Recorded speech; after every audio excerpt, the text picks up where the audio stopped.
इस बार ये संकट ऐसा है जिसने विश्व भर में पूरी मानव जाति को संकट में डाल दिया है। मुझे आपके आने वाले कुछ सप्ताह चाहिए।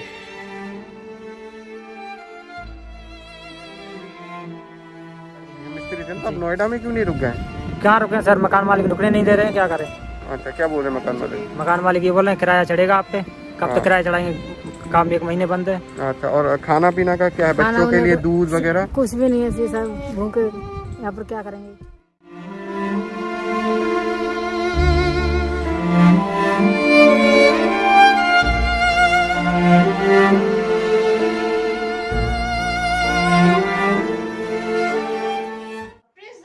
मैं pastor Babita message and present worship ministry Mumbai से। जैसे ही लॉकडाउन शुरू हुआ, मैंने देखा फेसबुक पे तरह तरह के वीडियोस आ रहे थे जो बेचारे मजदूरों के लिए थे, और मैंने यूट्यूब पे देखा, न्यूज में देखा, तो मुझे बहुत तकलीफ हुई वो देख करके। और इतना तकलीफ हो रही थी कि वो लोग बेचारे पैदल जा रहे हैं, उनके पैर में छाले पड़े जा रहे हैं, बच्चे भूखे हैं, वो खुद लोग भूखे हैं, पैदल जा रहे हैं, कोई साइकिल से जा रहा है, कोई ऑटो से जा रहा है। एक्सीडेंट हो रहे हैं, पता चला ऑटो पलट गया, पता चला ट्रक पलट गया, पता चला कुछ लोग ट्रेन की पटरी पे सो रहे थे, थके हुए, ट्रेन आई उन्हें कुचल कर चली गई। ये सारी चीजें देख करके मुझे बहुत तकलीफ हो रही थी। एक सीन मैं आपको बताऊं जो मैंने देखा, मुझे बहुत तकलीफ हुई वो देख करके। एक माँ अपने छोटे बच्चे को गोद में लिए हुई है, और वो कुछ दिन का बच्चा था। वो लोग बॉम्बे से गए थे, उन्हें नेपाल जाना था, तो उन्हें यहाँ से डायरेक्ट जाने का टिकट नहीं मिला, तो वो यहाँ से दिल्ली होकर के वाया जाने लगे। वो लोग करीब 12-13 लोग थे। वो जैसे ही दिल्ली स्टेशन पे पहुंचे और लॉकडाउन शुरू हो गया। अब क्या करें, पुलिस वहां उन्हें रहने नहीं दे रही है, उन्हें वहां से भगा रही है, डंडे मार रही है पुलिस। वो बेचारे बड़े परेशान हो गए। फिर वो लोग पैदल ही चल पड़े, पैदल चल पड़े। 1 दिन हो गया, 2 दिन हो गया, 3 दिन हो गया, और छोटा बच्चा जो गोद में था वो बहुत बुरी तरह रो रहा था। तब वहां पर एक प्रेस रिपोर्टर ने पूछा कि आप ये बच्चा क्यों रो रहा है, इसे दूध क्यों नहीं देते? तो उसने कहा हमें तो पानी ही नहीं मिल रहा है, बच्चे को दूध कहाँ से दे, मैं खुद 3-4 दिन से भूखी हूँ, जब मैं भूखी हूँ तो बच्चा दूध कहाँ से पिएगा जब मैं ही कुछ नहीं खा पा रही हूँ। वो देख कर यकीन जानिए ब्रदर सिस्टर, मेरा कलेजा हिल गया, मैं डर गई बुरी तरह, मुझे इतना दुख हुआ। मैंने कहा प्रभु ये कैसे संकट की घड़ी है, ये क्या हो रहा है। उस रात फिर मैं पूरी रात प्रार्थना में रही, और फिर दूसरे दिन मैंने मेरे हस्बैंड पास्टर इमैनुअल मैसी से बात की, और फिर जब मैंने उनसे शेयर किया कि मुझे ऐसा बोझ आ रहा है, और तब उन्होंने कहा कि जब प्रार्थना करिए, प्रभु बोझ दे रहा है तो रास्ते भी प्रभु खोलेगा। और फिर उसके बाद में मैंने मेरी फ्रेंड मारिया पॉन्टिस से बात की, और फिर मैंने अपने भाई पास्टर शंकर पवार से बात की, और कुछ हो पाया, कहीं कहीं से परमेश्वर ने मदद करते चला गया, और हम फर्स्ट लॉकडाउन में राशन दे पाए।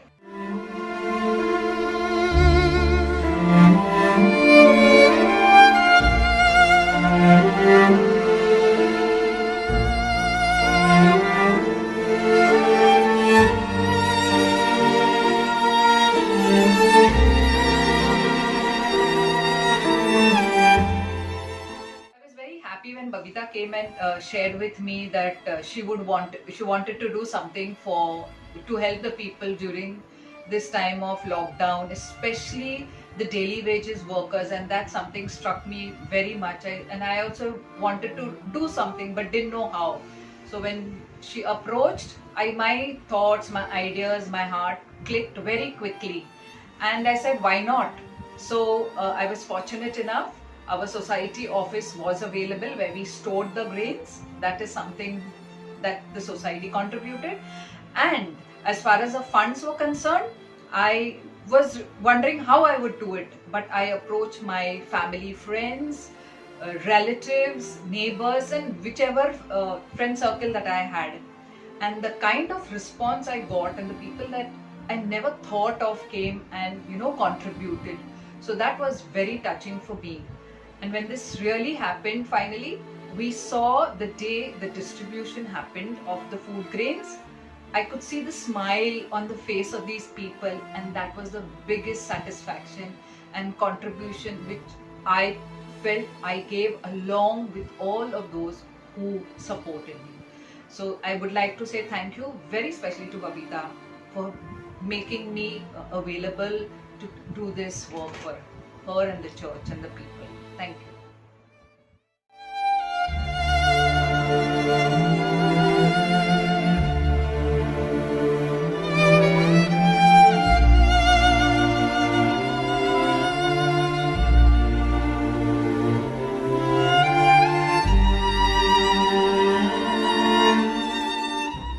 और इस तरह से हम पिछले लॉकडाउन में राशन बांटने पाए। सेकेंड लॉकडाउन, इसमें भी हम धन्यवाद करते हैं पास्टर सैम मथाई का और पास्टर शंकर पवार और सिस्टर मारिया पॉन्टिस का, जिन्होंने पिछले लॉकडाउन में भी हमारी मदद की थी और इस बार भी उन्होंने मदद करी। सिस्टर मारिया पॉन्टिस ने अपने फैमिली ग्रुप में जब डाला सहायता के लिए तो बहुत से परिवारों ने अपना हाथ बढ़ाया। हम उन परिवारों के लिए भी प्रभु का धन्यवाद करते हैं कि उन्होंने अपना हाथ बढ़ाया। पर इन सब के साथ कांटेक्ट करने में पास्टर बबीता मैसी ने बहुत मेहनत करी।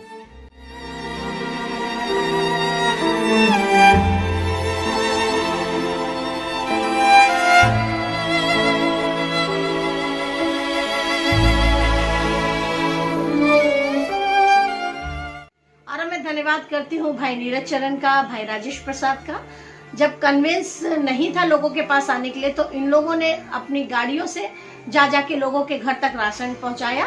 धन्यवाद करती हूँ भाई किशन लोखंडे का, भाई भास्कर घोष का, जिन्होंने इस सेवा के लिए कंट्रीब्यूट किया, अपने हाथ को बढ़ाया।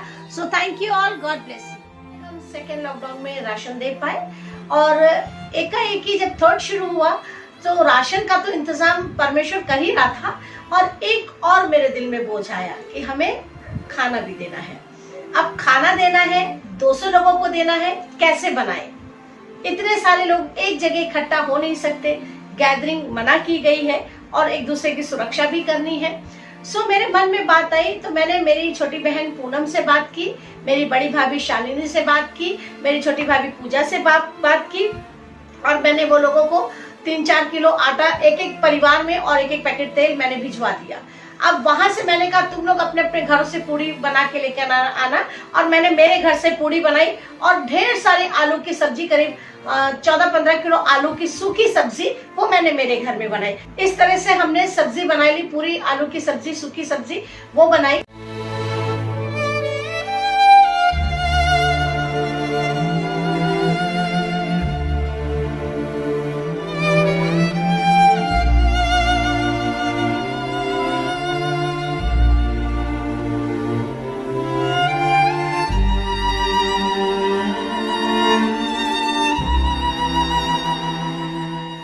और फिर हमने पैकेट में पूड़ी और सब्जी पैकेट पे रखे और उसके पैकेट्स बनाए और फिर हम उसको लेकर ऑटो रिक्शा में रख के हम चले।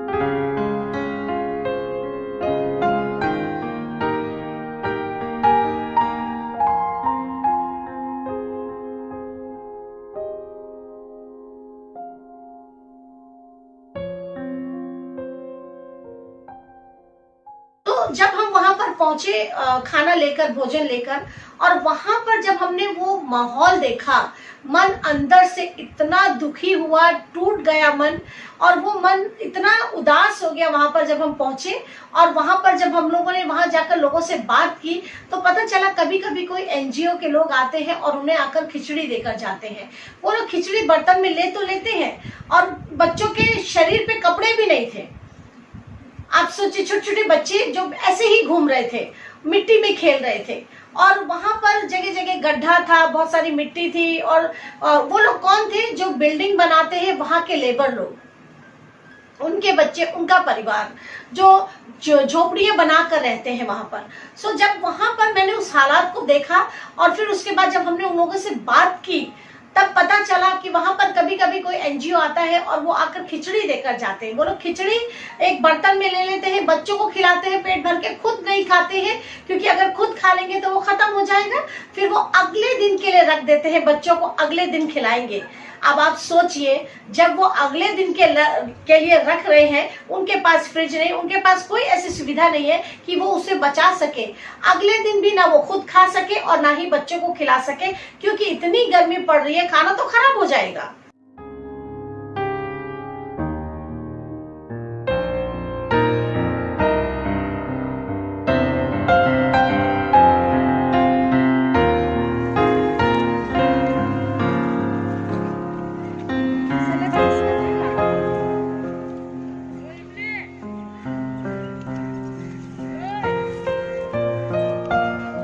और भी इधर है तो बुला लो, सब खा लेंगे।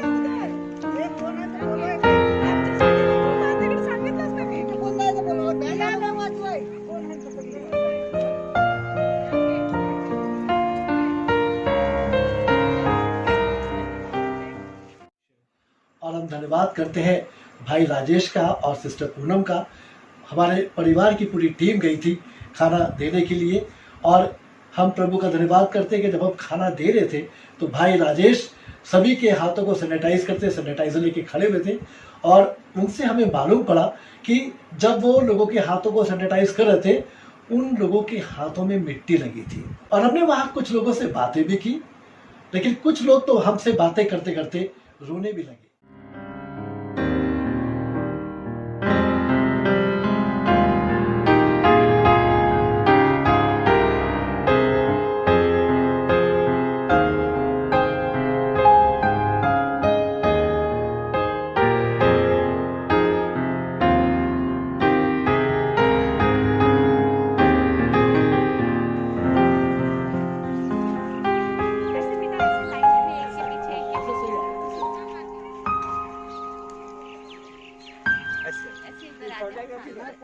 ऐसे पीछे की तरफ आ जाइए।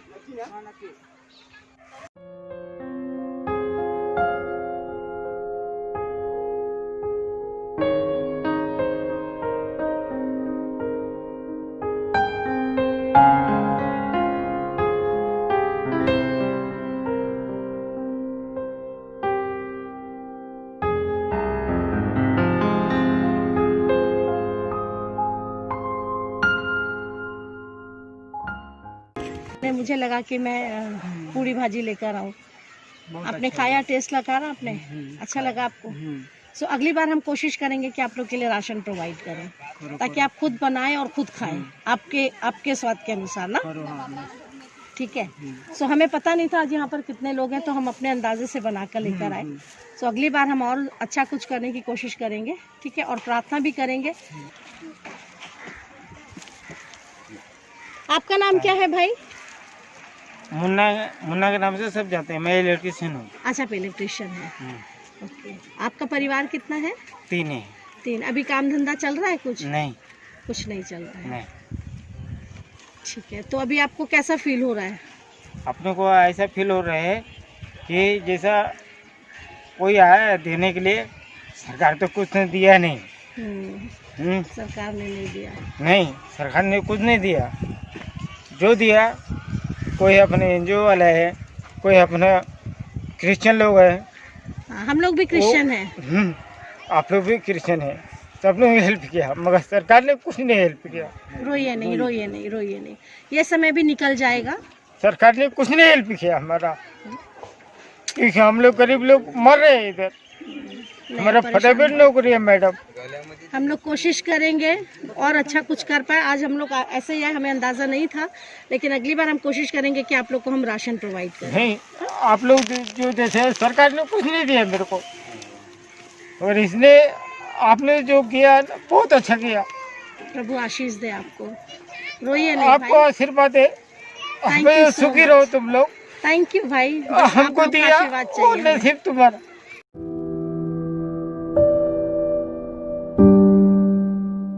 रोइए रोइए नहीं हाँ? क्या करूँ, सरकार ने कुछ नहीं दिया, बोला देता हूँ, क्या दिया उसने, कुछ नहीं दिया मेरे को। रोइए नहीं। सो आप लोग देख रहे हैं इस भाई के आंसुओं को, जो सरकार की तरफ से मदद होनी चाहिए थी, किसी ने नहीं करी। हमारे और आपके जैसे लोग ही मदद कर पा रहे हैं। सो ये बहुत दुख की बात है। बोलते हैं ना, जिस पे पड़ता है वही जानता है, और ये बेचारे इस समय बेरोजगार हैं और ये दाने दाने से परेशान हैं। सो सरकार के लिए गुहार है कि आप जाग जाइए, सोते हुए लोग जागिए और देखिए गरीबों के आंसुओं को।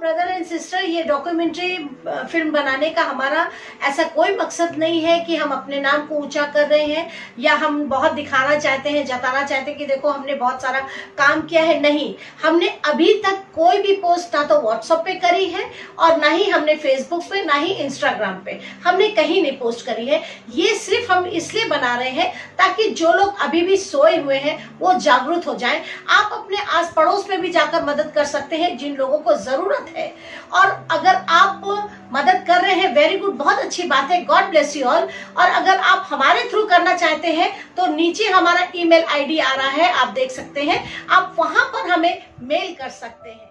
इस समय भारत बहुत गंभीर परिस्थितियों से गुजर रहा है और आप सब जानते हैं।